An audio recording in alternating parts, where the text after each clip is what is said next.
Welcome to Not Milk Never Milk. Subscribe if you're lactose intolerant. You start by confirming prerequisites so purchases can process. Check your App Store or Google Play account is signed in and verified. Next, make sure you have at least one active payment method on file, card, PayPal, or carrier billing, because Clash relies on the store to handle transactions. Once done, open Clash Royale and verify the app is updated.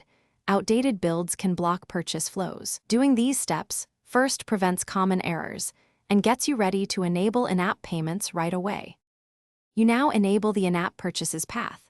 On iOS, go to Settings, right arrow Screen Time, right arrow Content and Privacy Restrictions, and allow in-app purchases. On Android, check Digital Wellbeing or Parental Controls and turn purchases on. Then open the App Store or Play Store, go to Payments and Subscriptions, and verify the payment method is active and set as default. Also grant Clash Royale any required permissions for network and billing. These steps hook the game to the store and ensure transactions can proceed smoothly. You finish by making a test purchase. Open Clash Royale, tap Shop, choose an item, and follow the App Store or Play Store prompts to confirm payment. If the purchase doesn't complete, restart the device, sign out and back into your store account, and verify the payment method and balance.